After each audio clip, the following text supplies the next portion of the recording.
Une telle audience est à magnifier et saluer. C'est un instant important d'échange, de dialogue entre acteurs de justice sur des questions majeures touchant à la vie de la cité, en ce que les valeurs et vertus de la justice s'éprouvent, se discutent, s'évaluent pour toujours être meilleures. Cette quête de performance est nécessaire pour une justice accessible, efficace et respectueuse des droits fondamentaux.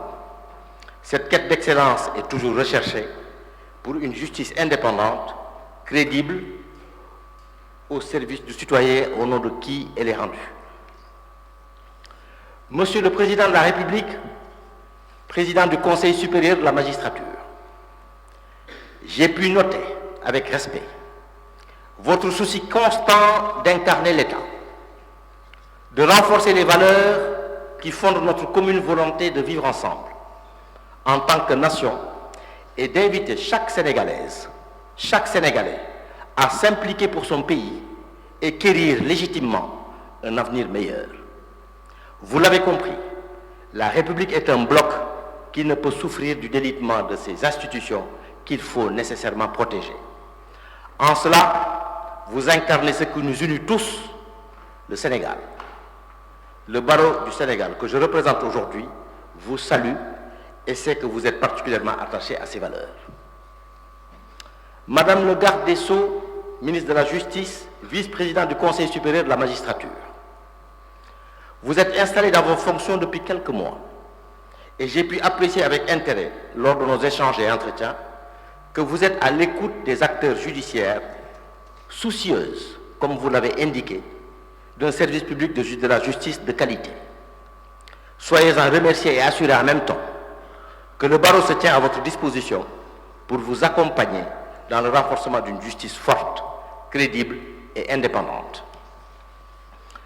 Monsieur le Premier Président de la Cour suprême, la haute juridiction que vous avez l'honneur de diriger fonctionne bien. Pour preuve, la Cour suprême incarne parfaitement la sérénité si utile à une bonne administration de la justice. Votre discrétion est à l'image de l'efficacité que vous insufflez à la Cour. Le barreau vous salue pour votre dévouement et vous adresse ses encouragements.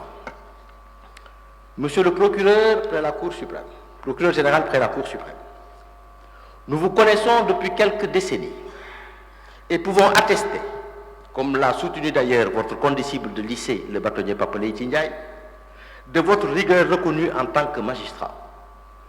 Les années passées le confirment, vous êtes à votre place.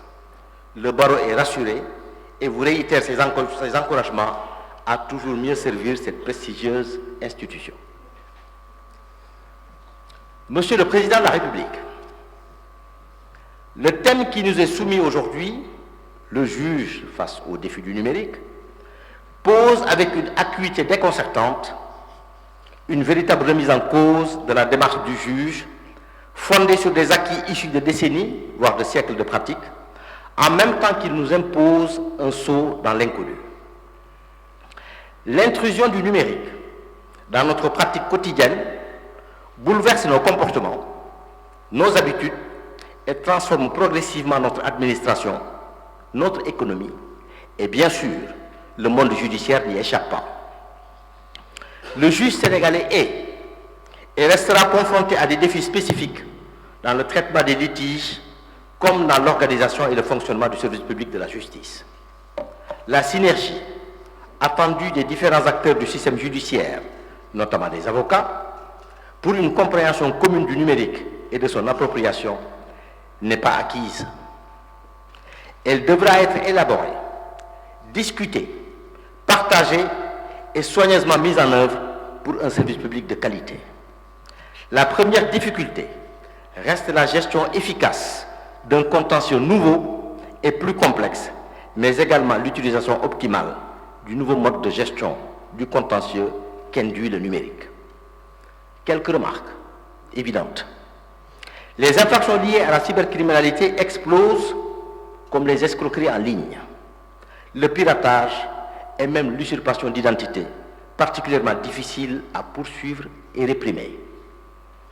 Plus grave encore, Je note la prolifération des discours de haine, tellement faciles à diffuser avec les nouveaux supports numériques qu'ils sont difficiles à poursuivre, circonscrire, surtout quand ils sont transfrontaliers, à juger et sanctionner. La diffamation, infraction pourtant très simple à caractériser, dans ses éléments constitutifs comme dans son régime juridique, se complexifie par les moyens numériques utilisés. Il pose de vrais débats sur les auteurs, co-auteurs, complices, tels que définis par le Code de procédure pénale, puisque les personnes punissables deviennent moins visibles, difficilement identifiables ou localisables. S'agissant du droit des affaires, le commerce électronique se développe, se spécialise de plus en plus et interpelle le juge sur plusieurs sujets sensibles dont la loi applicable, la juridiction compétente, la digitalisation permettant en effet l'application simultanée de plusieurs outils numériques de pays différents, donc de régimes juridiques différents. Comprendre les nouvelles infractions issues de l'avènement du numérique est déjà un exercice difficile. Organiser la force probante des éléments qui les caractérisent reste un défi majeur. Le juge doit vérifier l'authenticité, l'intégrité et la recevabilité de la preuve numérique. Cette tâche particulièrement complexe interpelle les autorités politiques sur au moins deux questions majeures. L'adaptation rapide et appropriée de nos textes et une formation impérative des juges aux nouvelles normes imposées par le numérique. La vérification de l'intégrité, de l'authenticité ou de la licéité des preuves numériques requiert une expertise que seule une solide formation peut assurer. L'acte de juger s'appuie sur un juge bien formé avec des dispositions claires, facilement applicables. Cependant, bien juger est un objectif qui ne peut être atteint qu'en veillant à rendre l'environnement judiciaire adapté aux nouvelles normes et circonstances. La modernisation de la justice se conçoit par la nécessaire adoption de mesures tendant à la digitalisation de certaines procédures, l'utilisation d'outils informatiques pour la gestion des dossiers, ainsi que l'organisation d'audiences à distance. Pour exemple, en matière civile, au Kenya, la justice est rendue quasi exclusivement en ligne. Les audiences en ligne ont débuté en 2020 avec la pandémie qui a accéléré le processus enclenché bien avant. Objectif recherché, s'attaquer à la corruption silencieuse des tribunaux. Le processus avait démarré en 2016 sous l'impulsion de William Mutunga, président de la Cour suprême de 2011 à 2016, qui souhaitait réformer en profondeur le système judiciaire du pays. Le magistrat militait en effet pour que le Kenya abandonne le tout papier pour numériser toutes ses procédures judiciaires. Le processus de numérisation a pris 8 ans et s'est achevé en mars 2024. Les évaluations sont en cours pour vérifier si les objectifs programmés ont été atteints. Nous resterons bien évidemment attentifs aux conclusions à venir pour en tirer tous les enseignements utiles, le cas échéant. Pour la transparence de son système judiciaire et l'accélération des délais de traitement des dossiers, le Rwanda a lui aussi complètement achevé la numérisation de ses procédures judiciaires et les usagers du service public de la justice n'ont plus à se déplacer pour le suivi de leurs affaires, effectué dorénavant à distance avec seulement quelques clics. Les pouvoirs publics rwandais ont souhaité, s'agissant du traitement des affaires judiciaires en cours, réduire au maximum le contact entre les justiciables et les acteurs pour gagner en transparence, crédibilité et efficacité. Des appréciations que nous recevons de nos confrères rwandais, il semble que le système, ainsi soumis au tout numérique, fonctionne bien et l'ensemble des protagonistes en est plutôt satisfait. Cette digitalisation devra à terme avoir le mérite de réduire de façon significative le temps du procès. Un confrère kenyan déclarait, je le cite, « Les audiences en ligne nous ont fait gagner du temps et économiser de l'argent. Pour exemple, dans les affaires de divorce, les délais sont passés de 3 ans d'attente à 6 mois et certains déplacements coûteux pour nos clients sont réduits, voire supprimés. Fin de citation. Cet engouement ne cache toutefois pas le risque d'une justice trop mécanique qui se déshumanise. Le confrère kényan poursuivait, je le recite, « Les émotions sont niées alors qu'elles font partie du processus judiciaire, tout comme les audiences virtuelles ont une incidence sur les relations entre acteurs de justice, notamment entre avocats. Ils avaient l'habitude de se retrouver autour d'un verre après les audiences, dans des cafés ou des restaurants, à proximité des juridictions, et la belle vieille tradition était consacrée. Les anciens offraient aux plus jeunes le verre ou le repas. Désormais, ces moments de convivialité ont cédé leur place aux téléphones portables, tablettes et ordinateurs. Fin de citation. Sous réserve d'éviter ces travers, et bien qu'il ne manque pas de poser quelques problèmes, le tribunal de commerce hors classe de Dakar a entamé sa mue numérique qui doit être non seulement accélérée, mais généralisée à toutes les juridictions.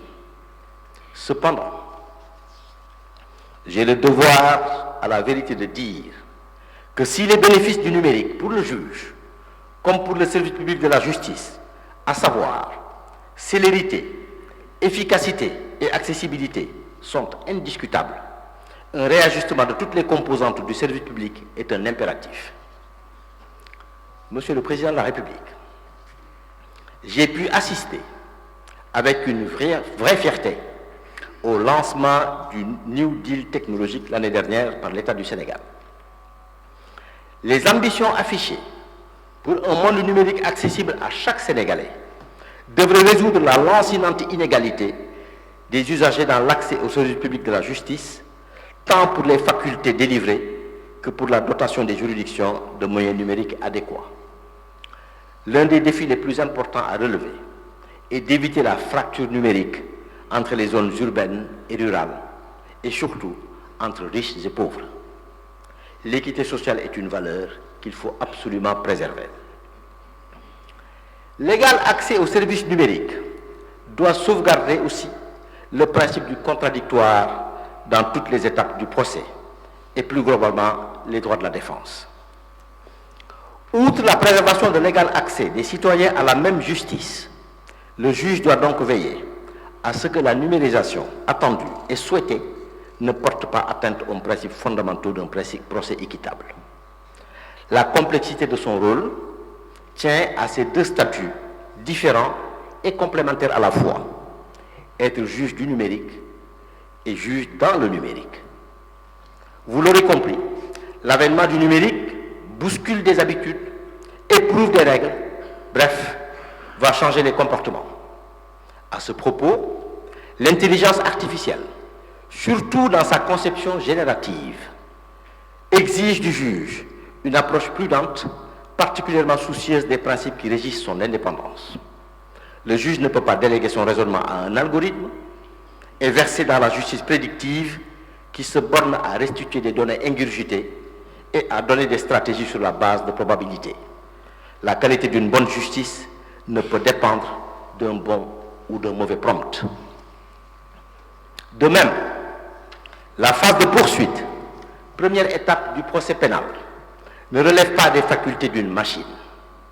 Elle est et restera fondamentalement une œuvre humaine composée de magistrats, d'officiers de police judiciaire bien formés, expérimentés, rompus à la tâche et stricts dans le respect des droits fondamentaux. Les agents de poursuite ne doivent privilégier le mandat de dépôt qu'en cas d'extrême nécessité, dans le respect des dispositions du Code de procédure pénale, le temps de l'adoption de la réforme portant sur le juge de la liberté et de la détention. C'est en cela que les indices graves et concordants de la phase de poursuite restent convaincants et crédibles. La phase d'instruction, plus longue, recherche la vérité par la charge comme par la décharge.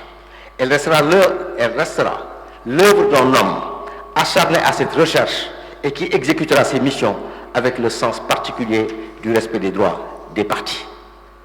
Enfin, la phase de jugement ne peut être concédée à la froideur d'un outil numérique qui ne saurait, à l'évidence, donner sens aux dispositions de l'article 414 du Code de procédure pénale sur le régime des éléments probants.